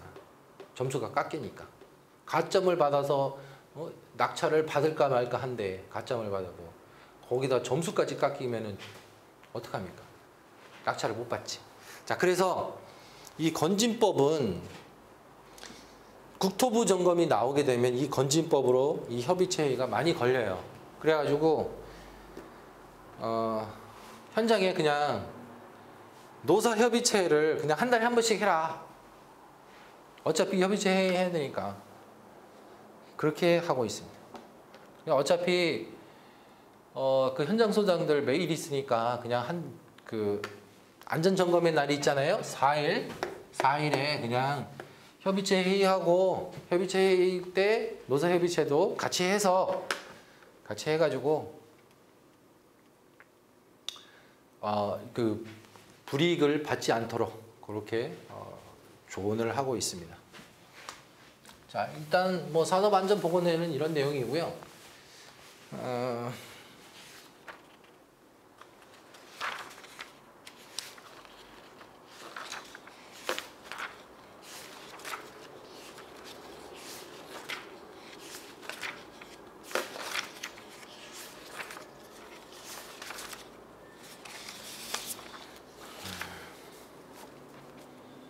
그 다음에 안전보건 관리 규정까지 한번 해보도록 하겠습니다.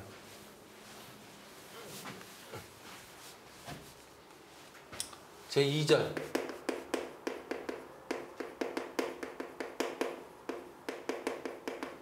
안전보건관리 규정은 뭐 25조부터 26, 27, 28조까지 있고요.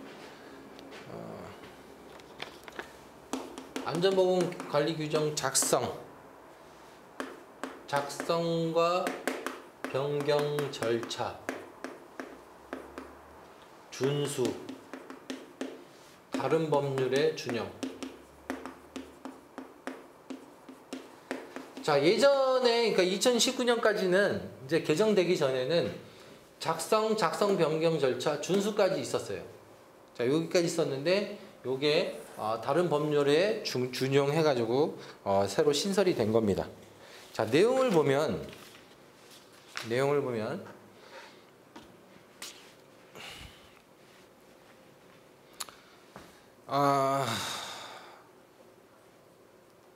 일단 안전보건관리 규정이 뭔지부터 좀 설명을 드릴게요. 안전보건관리 규정은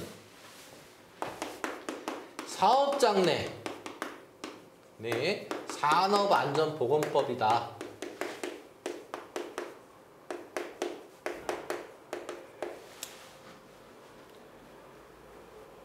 자, 이 말이 무슨 말이냐면 제가 아까 이거 설명드렸죠?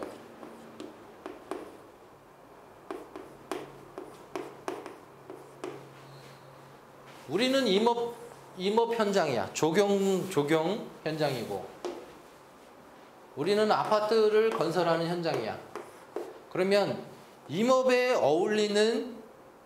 자체적으로 어울리는 안전보건 규정이 있을 거 아니에요. 나무를 자를 때는 옆에 사람이 있으면 안 된다. 그리고 나무의 굵기가 얼마면은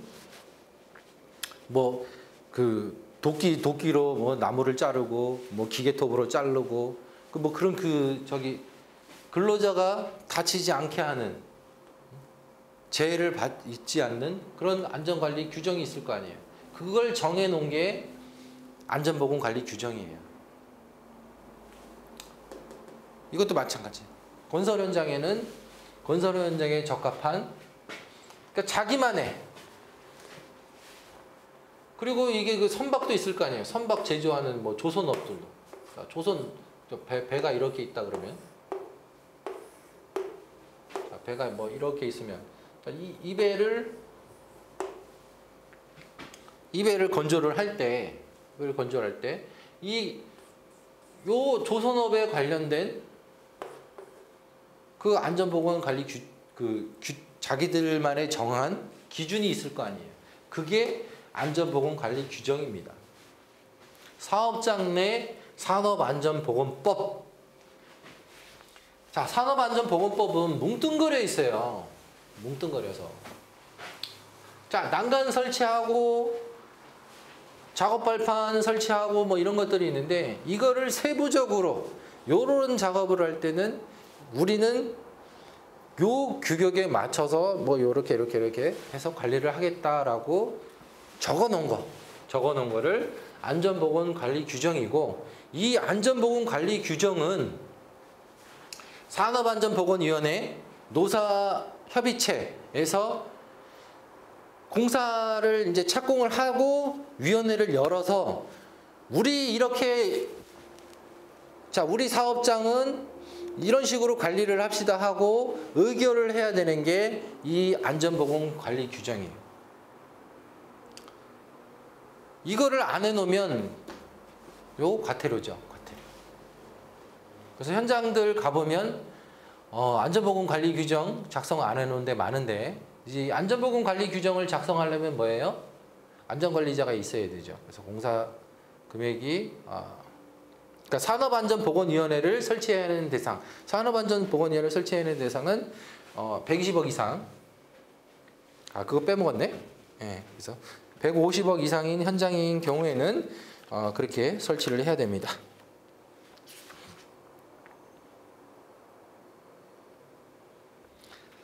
자, 그리고 안전보건관리 규정을 작성해야 할 사업은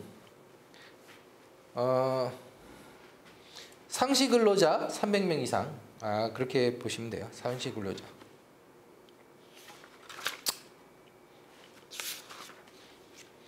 자, 그리고 안전보건관리 규정의 세부 내용은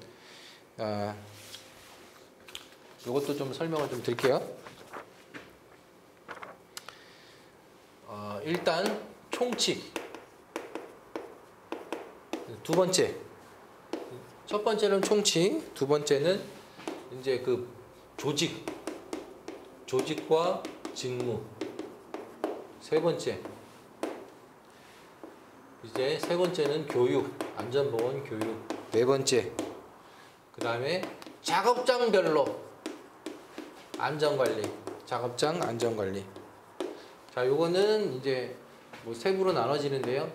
뭐 이제 계획 수립하고, 그 다음에 기계기구, 계획을 수립하고, 기계기구하고,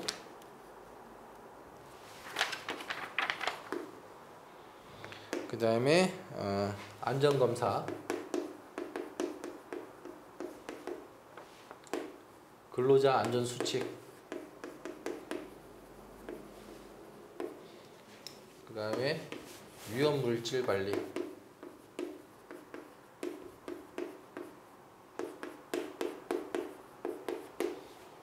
이렇게 1, 2, 3, 4. 자, 이렇게 하고요. 그 다음에 작업장 보건관리, 안전관리를 했으니까 이제 보건관리를 해야겠죠. 그 다음에 사고조사, 대책, 그 다음에 위험성 평가. 8번 보칙. 자, 보칙이라는 거는 지금 정한 이 규칙들을 보강하는 것을 보칙이라 그래요. 자, 뭐 이 정도 알면 될 것 같고요.